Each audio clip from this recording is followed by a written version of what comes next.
ယောက်ျားတစ်ယောက်လှုပ်ဆောင်တဲ့အရာနဲ့မိန်းမတစ်ယောက်လှုပ်ဆောင်နိုင်တဲ့အရာကွာတယ်ယောက်ျားတစ်ယောက်လှုပ်ဆောင်မယ့်အရာနဲ့မိန်းမတစ်ယောက်လှုပ်ဆောင်မယ့်အခန်းကဏ္ဍကွာတယ်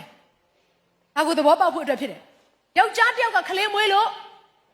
မရဘူးမိန်းမကခလေးမွေးနိုင်တယ်အဲ့ခလေးမွေးနိုင်တဲ့ဒဏ်ကိုလည်းယောက်ျားထပ်ပို့ပြီးတော့ခံနိုင်ခြင်းမိန်းမရှိတယ်ယောက်ျားကမခံနိုင်ပြန်ဘူးအမှန်တော့အားကြီးတဲ့ယောက်ျားပဲခံနိုင်ခြင်းရှိရမှာပေါ့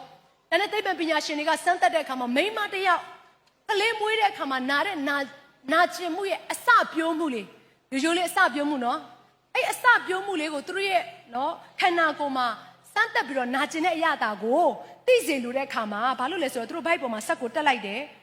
ပြီးတော့နာတဲ့အရာလေးနံပါတ်1ပဲရှိတယ်ယောက်ျားတွေမခံနိုင်အောင်ငိုပြီးတော့မရတော့ငါဖေးတော့မယ်သကုံအော်တာယောက်ျားတွေ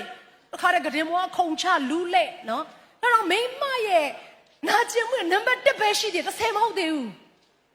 အဲ့တော့ယောက်ျားတစ်ယောက်ရဲ့ခန္ဓာရည်ချင်းမိန်းမတစ်ယောက်ရဲ့ခန္ဓာရည်ချင်းယောက်ျားတစ်ယောက်လှုပ်ရမယ့်အရာမိန်းမတစ်ယောက်ရဲ့လှုပ်ရမယ့်အရာမတူဘူး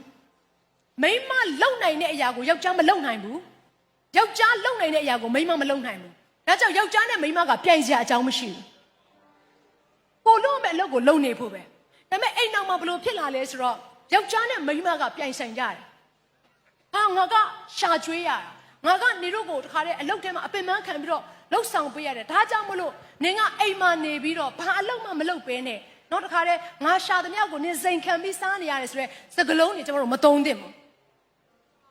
အာမင်ဟာကတတိယပြန်ပြီအိမ်တော်ကြီးနဲ့ပတ်သက်တဲ့ဆိုအဖြစ်ဖြစ်တွေအများနဲ့ဝင်လာတယ်အုံနောက်ထဲမှာ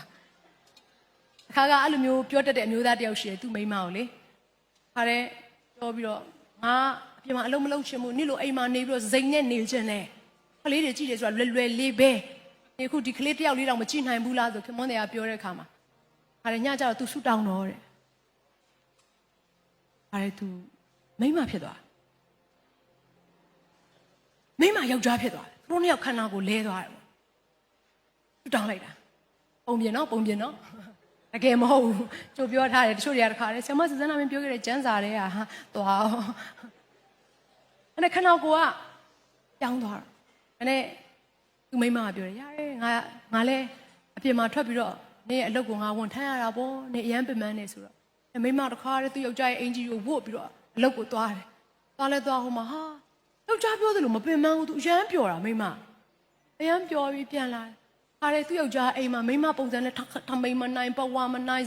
သပင်လည်းမနိုင်ဟာရှောက်ရှက်ခတ်ပြီးတော့မနေဟင်းချက်ထားပြီးတော့မှကလေးလေးတယောက်ကိုမနေနိုင်အောင်ကြည့်ရတယ်ဒါနဲ့ပြန်လာပြီလားဒီခါတဲ့သူ့မိမကိုတော့ကြိုတယ်မိမပုံစံနဲ့ပြန်လာပြီကဲထမင်းစားပါအောင်တဲ့သူ့မိမကသူ့ကိုပြောတယ်အဆင်ပြေရမလားအိမ်မှာပေါ့ပေါ့ပါပါပဲမလားခါတဲ့သူကလည်းမာနအတင်းကန်တာဆိုရတယ်ပေါ့ပေါ့ပါပါပဲအဆင်ပြေတယ်ပေါ့